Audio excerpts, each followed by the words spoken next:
lovely greeting to you all, poetry lovers, with a very godly presence behind me. It's epic and vast and artsy.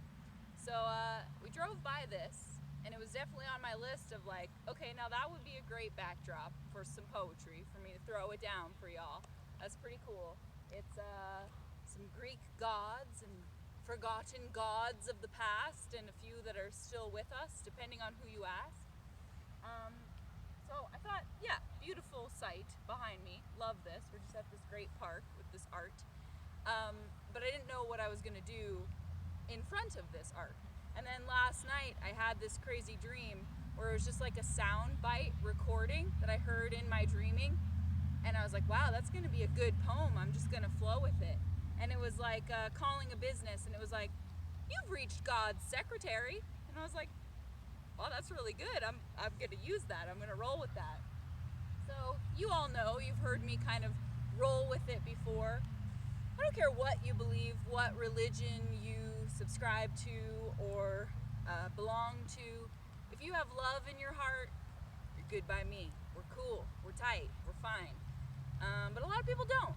Love is kind of this depleting resource, it feels like. So I wrote this, and it's all with good love. I think a lot of people can understand the feeling of like what the HE double hockey sticks is going on around here up in this world, and like a lot of fears kind of coming to be reality, and some heavy things going down. Like today, for example, it's incredibly smoky. You probably can't tell in the film, but yeah, thick haze of smoke from fires blazing near us in California. So it's scary. There's plenty to be scared of. There's a lot of questions in all of our souls. So I'm just rolling with this thought. I'm standing before you. We'll get a little closer to the art at the end. But we've got some Poseidon with us. We've got a little lovely Aphrodite. She must be on a break because, you know, the love declining thing.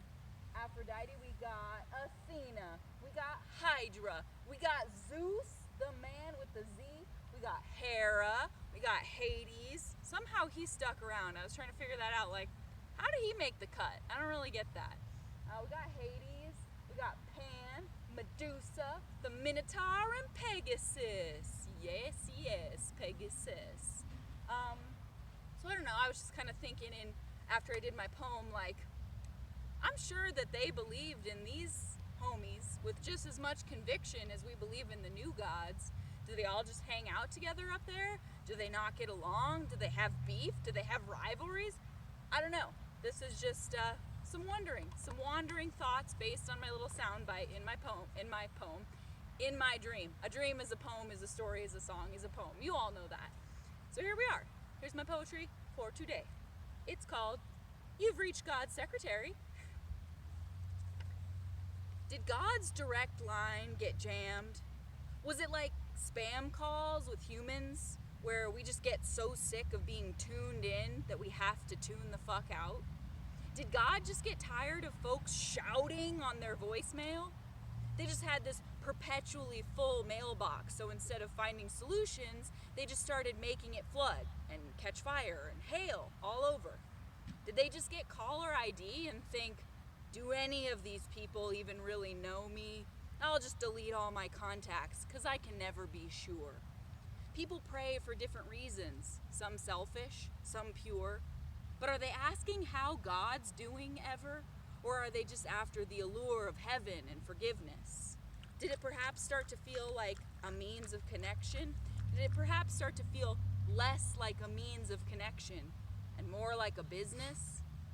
Did we just kind of overload the negative files with whatever our moment-to-moment sin is? I've witnessed people praying when they don't think anyone's watching, much like text messages ruin real understanding. Maybe we've just been botching the language of prayer. I think we've all had that pit in our stomach feeling lately, like, even if God once sat at a big golden desk at our collective behest, are they still there? We stare at the daylight or at the stars, wondering if perhaps they went on vacation very, very far away. Did they go to Mars to one-up the billionaires and just decide to stay? Maybe they just ran out of things to say in response to all our aching and mistake-making. We all have something to ask for, but I'm pretty sure the general curve of giving is smaller than that of taking. We can all kind of feel things generally breaking down. It isn't just stuff on the news that happens across the globe anymore. The foundation cracking, widespread lacking in unity is in every big city and small town. It's this pervasive frustration that has slowly begun to make people stop looking up with hope and start casting their gazes down. People say they've found Jesus like it's hide and seek. Everybody loves that quote about the meek inheriting the earth. Funny how the world then seems so damn focused on net worth and obtaining mansions that could hold 10 families, but instead house a few heads who quickly get bored and rather than living in service and appreciation, just look for other bigger mansions to own instead. There's a lot weighing down my head. Sometimes even Requiescat spoken softly for the dead feels like a cosmic email that never got read. Whether we go to a church, a temple, the woods, or kneel at the foot of our beds, I think we're all generally a little fed up with a lack of progress and the stagnation of energetic flow. I know I am. It's like, damn, do I have to turn to supplication? Does my desperate pleading need to be as impressive as they expect these job applications to be? Is it just me, or does anybody else feel like they keep reaching God's secretary? Have they taken over temporarily? And are they too busy checking their heavenly social media to see the manifestations of desperation piling up on the desk? Are the heft of these requests shredded like so much business busy work? Mantras, invocations, vespers. Do they only get through if you're a top earner with perks? My grandmother goes to full devotional services, covering her head because, she's a woman, so she's fed a narrative of being inferior. But when it comes to praying, that woman does the works more than anyone I know. And I wonder where all that beseeching with her eyes tightly closed and reaching to the heavens energy goes. Did it slow the suffering of her husband? Does her real estate in heaven slowly grow from all that bowing her head and body down low? Who can know? Her commitment certainly never wavers to that patriarchal trio, though. I love her so much. But does she grasp much about who I am? Sadly, no. Not by a mile. That seems to be a popular style of relating to one another. Preach inclusion and acceptance. But oh, that bit of info? Good God, never tell your mother. We cover up so much and clutch tight to what's wrong and what's right based on words and thoughts translated across thousands of years. And when we try to steer someone towards a particular interpretation of these very outdated instructions, it always turns into a fight. We've reached the height of technology as we know it, and if we look at what it's used for, I think there's a scary edge and we're past the point of towing it.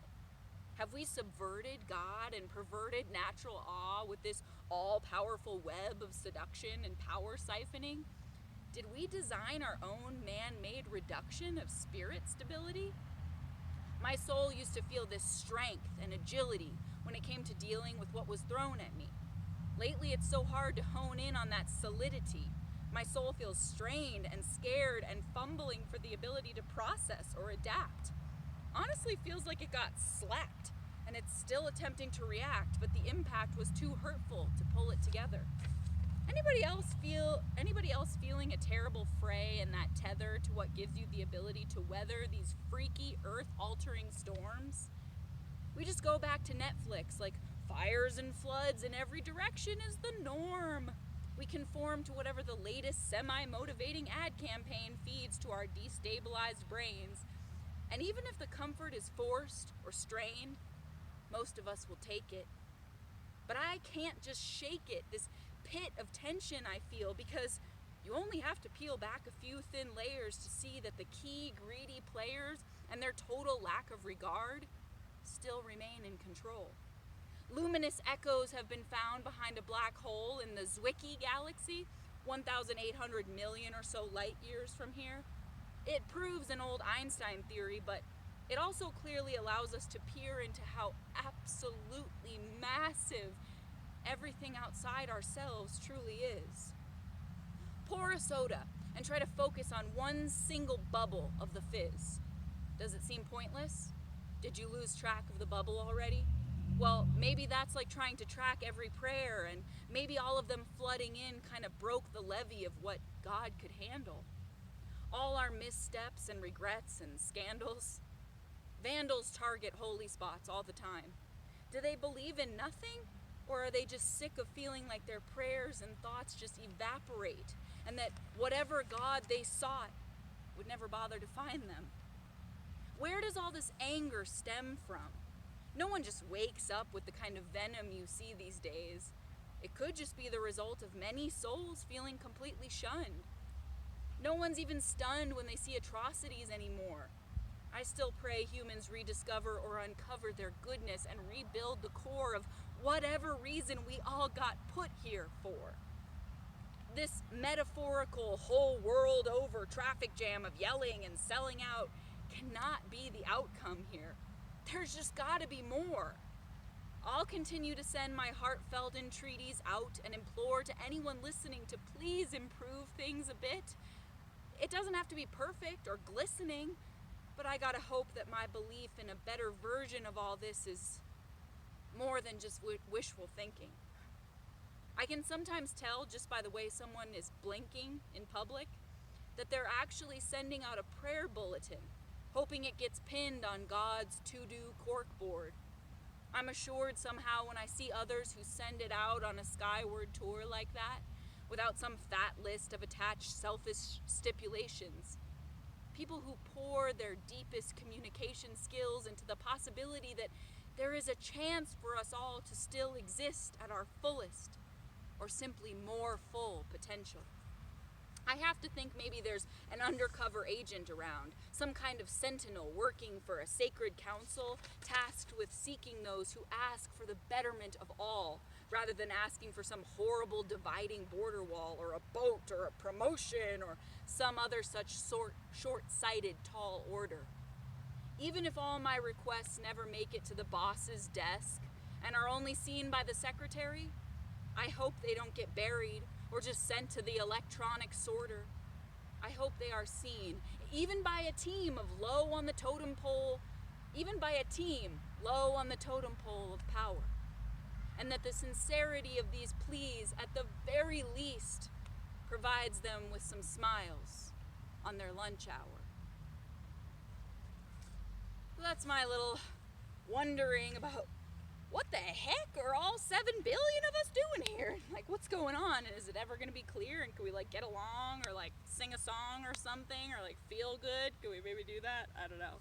I got the information about the black hole, the luminous something luminous.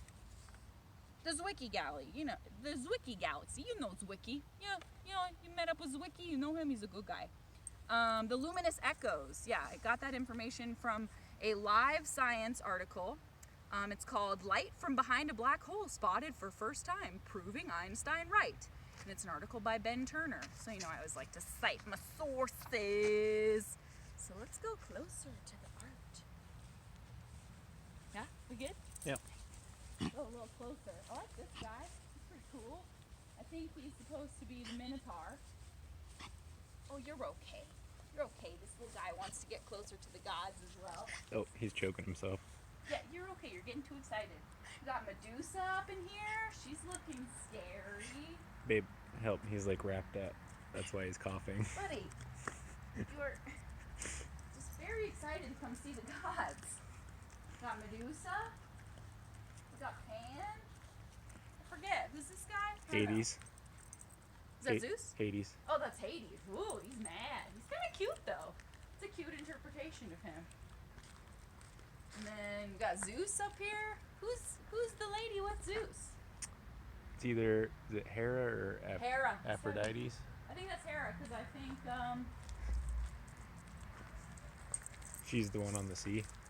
yeah, well, I'm pretty pretty sure this is Aphrodite with the butterflies. And that's shoe fast guy. Shoe fast guy, right. I can't run all the way over there. You guys know. He's the guy, and he has the shoes, and he's fast.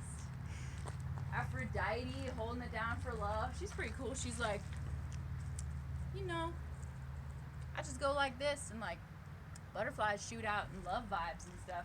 Like, I don't know if is that supposed to be Poseidon? no, that's supposed to be Poseidon got covered up by a shed. hiding behind the shed. Rude. It's supposed to be the Hydra, I think. Oh yeah, the Hydra is like that scary underwater monster. Yeah.